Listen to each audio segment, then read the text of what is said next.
आखिरकार लगभग 22 घंटे की लंबी यात्रा के बाद मैं अमेरिका पहुंची गई। इम्प्रेशन चेकिंग के बाद अपने सूटकेस और बैग उठाकर मैं बाहर पहुंची तो तेज बर्फीली हवाओं के बीच एक बारगी तो जैसे कांप गई। हालांकि मैंने ओवरकोट, मफलर, ऊन का टॉप सब कुछ पहना हुआ था, फिर भी मुंबई में रहने वालों को इतनी सर्दी की आदत भी तो नहीं होती। एयरपोर्ट पर मेरा बेटा करण अपनी पत्नी और दोनों बच्चों सहित आया हुआ था। मुझे देखते ही बच्चे दादी दादी कहकर मुझसे लिपट गए। बच्चों की बातें शुरू हो गई थी। दादी, आपको डर नहीं लगा एरोप्लेन में? अरे नहीं रे, मैं तो खूब मज़े से पिक्चर देख रही थी। 4 साल बाद अपने लाडले बेटे करण को देखकर मैं भावुक हो गई थी। करण ने मेरे हाथ में से सामान ले लिया और मेरे आंसू देख हंस पड़ा। अम्मा, अब नो आंसू, ओनली स्माइल। चलो बच्चों, बाकी बातें घर पर। बाहर बहुत ठंडी है। करण ने जब कहा अम्मा तुम आगे बैठो मेरे साथ, तो मैं पुलकित हो गई। अपने बेटे की कार में गर्व से आगे बैठकर मैंने चारों ओर दृष्टि दौड़ाई। गगनचुंबी इमारतें, साफ सुथरी चौड़ी सड़कों पर भागती गाड़ियां, रोशनी में नहाया चकाचौंध कर देने वाला पूरा शहर।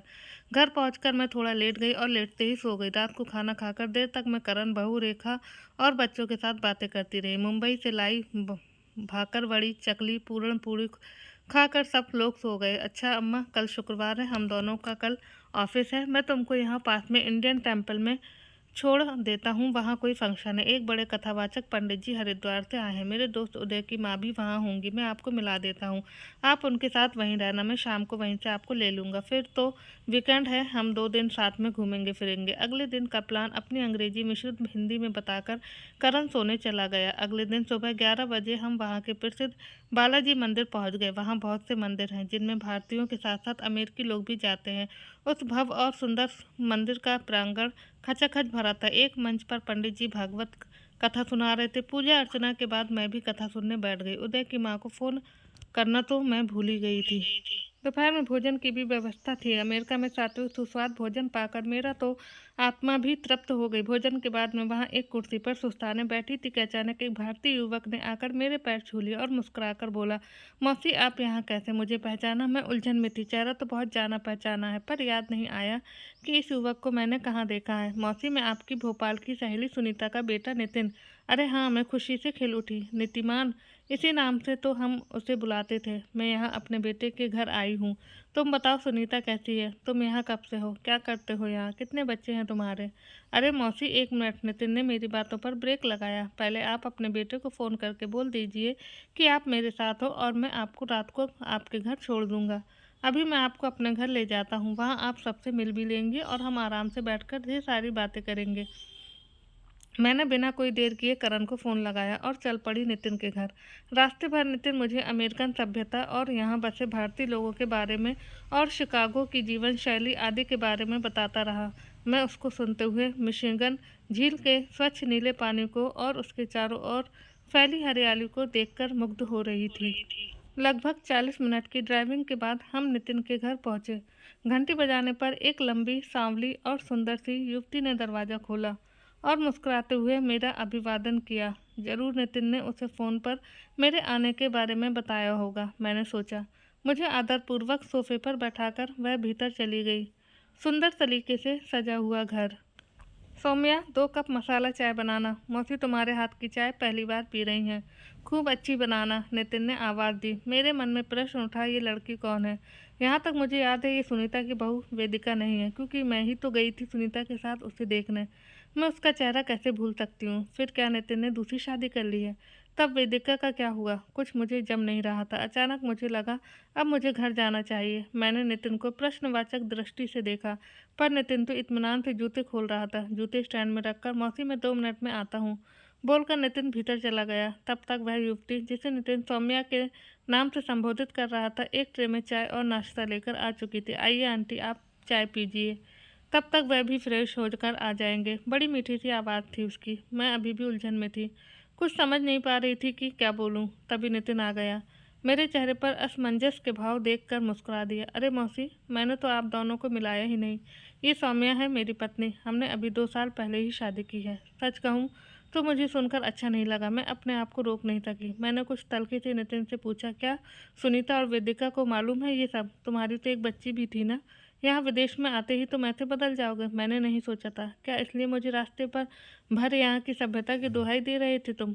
मैं तैश में आ गई थी। आखिरकार सुनीता मेरी बचपन की सहेली थी, उसका बेटा किसी लड़की को धोखा दे, मैं ये कैसे देख सकती थी? पर ये क्या? नितिन पूर्ववत मुस्कुरा रहा था। आप पहले चाय तो पी लीजिए, फिर मैं पूरी कहानी सुनाता हूँ। नहीं, मुझे सब पहले सब बताओ, अभी मेरा चाय पीने का मूड नहीं है। मैं नितिन से नाराज थी। नितिन आकर मेरे पैरों के पास जमीन पर बैठ गया। ठीक है मौसी, कहानी थोड़ी लंबी है, चाय ठंडी हो जाए तो मुझे दोष ना देना। चलिए शुरू से बताता हूँ। आपको याद है, बीएड करने के बाद मुझे भोपाल के सरकारी स्कूल में मैथ शिक्षक की नौकरी लग गई थी। हाँ मुझे पता है, तुम जाने से पहले मुझसे मिलने भी आए थे। हाँ मौसी, फिर मैं भोपाल चला गया। साल भर काम करने के बाद मुझे लगा कि आगे पीएचडी कर लूँ तो प्राध्यापक बन जाऊँ सकता हूँ, पर तब तक मेरे घर वाले मेरी शादी के लिए हाथ धोकर पीछे पड़ चुके थे। मेरे बहुत मना करने के बावजूद पिताजी ने मेरे लिए वधू तलाशने का काम शुरू कर दिया था, और फिर दादी जी की बीमारी का बहाना करके मुझे घर बुलाना, रिश्तेदारों के बच्चों का उदाहरण देना, ये बतलाना कि कैसे उन लोगों ने माँ बाप की खुशी के लिए चुपचाप शादी कर ली। आखिरकार मैंने सबकी बात मान ही ली। माँ की एक बहुत पुरानी सहेली की बेटी वेदिका को पत्नी बनाकर घर ले आया। एक वैज्ञानिक पिता और दार्शनिक माँ की बेटी वेदिका एक बेहद सुंदर, शांत, मासूम, छुई मुई सी लड़की थी। मैंने सपने में भी इतनी खूबसूरत लड़की की पत्नी के रूप में कल्पना नहीं की थी। मैं निहाल हो गया, पर मुझे नहीं मालूम था कि ये खुशी मेरी क्षणिक ही है, क्योंकि वास्तविक जीवन में वेदिका पूर्णतः अव्यावहारिक थी। मेरी मिलनसार और खुशमिजाज माँ और उसकी सहेलियों के सामने तो वह सामान बनी रहती थी, पर मेरे सामने आते ही वह गुमसुम हो जाती थी। मैं बहुत परेशान हो गया था। किसी से ये बात मैं कहता तो शायद कोई मुझ पर भरोसा भी ना करता। उसका हमेशा मायके जाने की जिद करना, मुझसे दूरी बनाए रखने की कोशिश करना, मैं उसे समझ ही नहीं पा रहा था।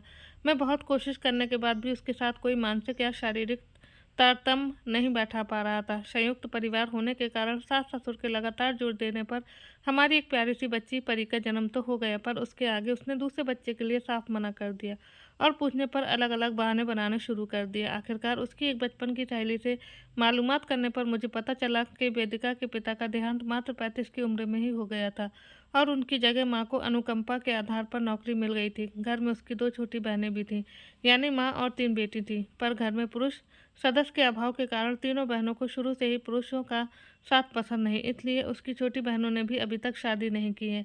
ये जानकर मैं स्तब्ध रह गया। परिवार और मित्रों के बीच हम एक सफल दंपत्ति और एक अच्छे बेटा बहू थे, पर हकीकत कुछ और ही थी। मैं हैरान था कि वेदिका इतनी सहजता से ये दोहरा जीवन कैसे जी लेती है। अभी मेरी ज़िंदगी में बहुत कुछ होना बाकी था। एक दिन जब मेरे माता पिता एक शादी में मुंबई गए हुए थे, मैं शाम को ऑफिस से घर आया तो अचानक वेदिका ने घोषणा की कि उसने आज सुबह ही अपनी माँ और दोनों बहनों के साथ किसी संप्रदाय विशेष के गुरु स्वामी जी से दीक्षा लेकर दाम्पत्य जीवन त्याग दिया है।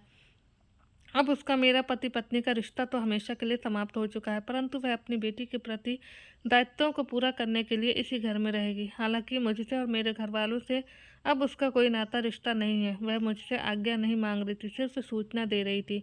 इसके पहले कि मैं कुछ बोलता, मुझे सख्ते में छोड़कर और अपना सूटकेस उठाकर मेरी बेटी परी के साथ वेदिका हमारे घर की पहली मंजिल के कमरे में जा चुकी थी। मौसी, मेरे लिए दुख की बात यह थी कि वेदिका ने दीक्षा लेकर अपना सांसारिक जीवन त्याग दिया, किंतु उसमें सिर्फ पति और उससे जुड़ी जिम्मेदारियां ही थीं।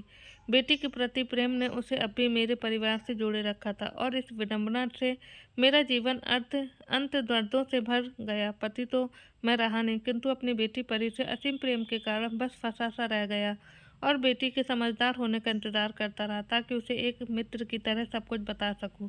अब तक मेरे घर वालों को सब कुछ पता चल चुका था। अपनी जल्दबाजी और मेरे साथ की गई जबरदस्ती के लिए वे बहुत पछताए। दुखी तो वे भी थे, पर उन्होंने अपना पूरा प्यार परी पर उड़ेल दिया। पर अब जीवन में कोई रस नहीं रह गया था। बस एक व्यर्थ जिंदगी में किसी तरह जी रहा था। समय अपनी रफ्तार से जा रहा था। मेरी पीएचडी हो गई थी। परी अब 18 वर्ष की हो चुकी थी। मैंने पत्नी सुख के बिना 15 साल से ज़्यादा समय गुजार दिया था, पर कुछ मेरे संस्कार थे तो कुछ वेदिका के प्रति सहानुभूति थी, जो मुझे अपने जीवन की सहजता से जुड़े निर्णय नहीं लेने दे रही थी। पर इंसानियत के चलते और अपनी बेटी के प्रेम के कारण मैंने कभी भी जिम्मेदारियों से मुंह नहीं फेरा। हालांकि मेरे भीतर का अंतर्द्वंद और कश्मकश मुझे सामान्य जीवन भी तो नहीं जीने दे रहा था। इसी मानसिक उधेड़बुन के दौरान मुझे अमेरिका के एक कॉलेज में इंग्लिश के प्रोफेसर का काम मिल गया। अमेरिका जाने से पहले मैंने वेदिका से कानूनी रूप से तलाक लेना चाहा, जिसे बिना किसी नानुकुर के वेदिका ने तुरंत मान लिया। मुझे लगा जैसे बरसों से वह इसी का इंतजार कर रही थी। खैर, मैं परी को लेकर यहाँ अमेरिका आ गया। परी ने मेरे ही कॉलेज में बीएससी में एडमिशन ले लिया था। धीरे धीरे मैं और परी अपने अपने काम में व्यस्त हो गए।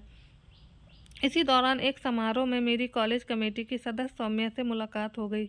सरल सहज स्वभाव, सदैव सबकी सब मदद करने वाली, मिलनसार, हंसमुख सौम्या मुझे पसंद आने लगी और बड़ी जल्दी हम घनिष्ठ मित्र हो गए। शायद इसका कारण ये भी था कि हम दोनों की मनोस्थिति और परिस्थिति समान थे। दिल्ली से आकर वाशिंगटन में काम करते हुए सौम्या ने एक अमेरिकी युवक मार्क से शादी की। दोनों का एक बच्चा भी हुआ, सोहेल। परंतु शादी के 2 साल बाद ही मार्क अपनी पूर्व प्रेमिका एंजेलिना के पास चला गया और जल्दी ही उसने सौम्या से तलाक ले लिया। इस बात के 5 वर्ष हो चुके थे और अब वह अपने बेटे सोहेल के साथ अकेले रहती थी। उस दिन कॉलेज से आते हुए मैं थोड़ी जल्दी में था, क्योंकि मेरी परी क्रिसमस की छुट्टियों में घर में पार्टी प्लान करने वाली थी। रास्ता साफ था, इसलिए मैं थोड़ी तेज गति से कार चला रहा था। अचानक एक मोड़ पर मेरी कार सामने आ कर रही एक जीप से टकरा गई। किसी तरह लोगों ने मुझे कार से निकाला, अस्पताल में भर्ती किया और मुझसे नंबर लेकर परी को और मेरे कॉलेज को फ़ोन किया। परी जब तक अस्पताल पहुंचती तब तक कॉलेज से सौम्या और 4-5 लोग वहां आ चुके थे। मैं 10 दिनों तक अस्पताल में रहा और परी घर पर अकेली थी। उन 10 दिनों में सौम्या ने न सिर्फ मेरी बेटी को संभाला, बल्कि रोज़ अस्पताल में वह मेरे लिए नाश्ता और खाना भेजती थी। प्रतिदिन शाम को सौम्या अपने बेटे सोहेल के साथ मुझसे भी मिलने आती थी। मेरे घर आने के बाद भी कुछ दिन उनका आना जाना लगा रहा और इस दौरान माँ और बेटा दोनों जैसे हमारे परिवार के सदस्य बन गए। मैं तो पहले ही सौम्या के व्यक्तिगत से प्रभावित था। सौम्या भी कहीं न कहीं मुझे पसंद करने लगी थी, इसलिए जब मैंने उससे विवाह का प्रस्ताव किया तो वह भी मना न कर सकी।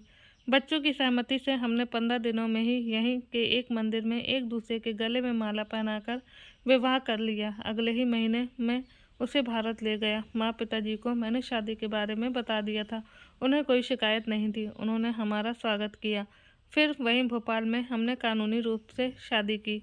सौम्या ने दोनों बच्चों को बखूबी संभाला। उसने कभी परी को माँ की कमी नहीं होने दी। परी और सोहेल तो इतने घुल मिल गए हैं जैसे सालों से एक साथ रह रहे हों।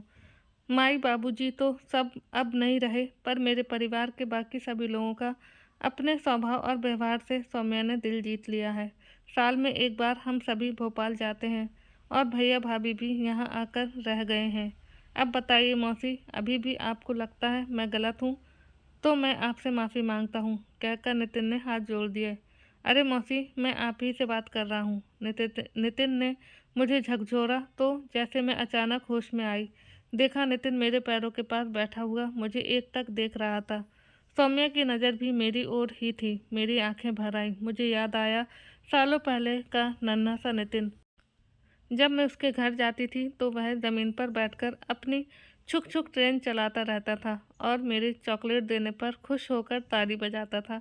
इतनी छोटी उम्र में इन बच्चों पर क्या क्या नहीं गुजरा है, फिर भी इन्हें ज़िंदगी से कोई शिकायत नहीं। ये नई पीढ़ी पता नहीं किस मिट्टी की बनी है और हम पुरानी पीढ़ी वाले ये मानकर चलते हैं कि इस पीढ़ी में सहनशीलता बहुत कम है, समझदारी नहीं है, वगैरह वगैरह। जाने क्या क्या हम लोग सोचते हैं।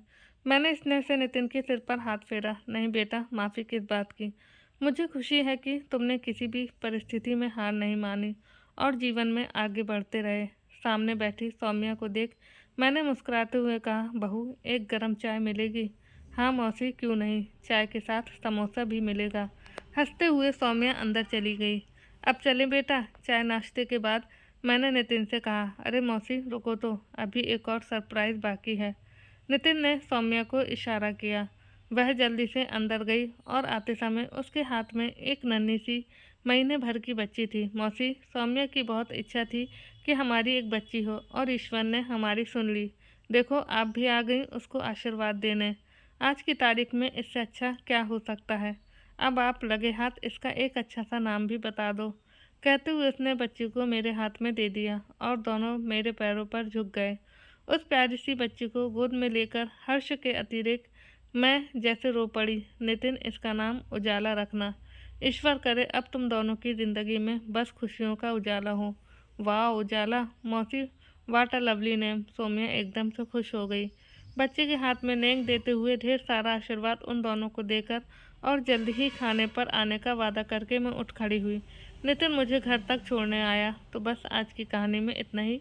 धन्यवाद आप सबका। कहानी अच्छी लगी हो तो वीडियो को लाइक कीजिएगा, शेयर कीजिएगा। चैनल पर अगर आप नए हैं तो चैनल को सब्सक्राइब कीजिएगा। मिलते हैं हम आपसे एक और नई कहानी में।